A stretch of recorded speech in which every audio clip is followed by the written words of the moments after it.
In today's video, I'm going to teach you how to transfer Discord server ownership. Handing over ownership is a big move because it passes the highest level of control for your community to someone else. Once you confirm the transfer, the new owner will have full permissions, and you'll no longer have owner-level access unless they give it back. Keep that in mind before you proceed. Start by opening Discord on your computer and entering the server that you currently own. You should be inside the server where the change will happen. At the top left of the server, click the server name to open the menu. Then choose Server Settings. This takes you into the dashboard where all administrative tools live. If you don't see server settings, you may not be on the correct server, or you might be using an account without owner rights. In the left sidebar, look for the User Management section and click Members. This page lists everyone in your server.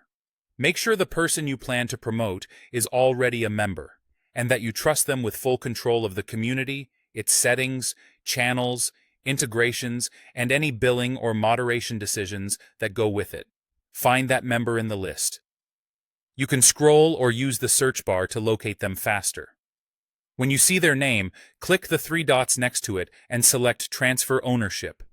Discord will pop up a confirmation box designed to prevent accidental transfers. Read the message carefully. There's an acknowledgement toggle that confirms you understand what you're about to do. Turn that on, then press Transfer Ownership to continue.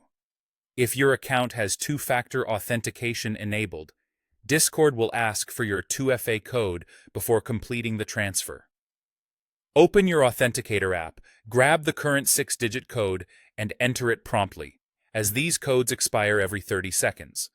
If you don't have 2FA enabled, the transfer will complete as soon as you confirm.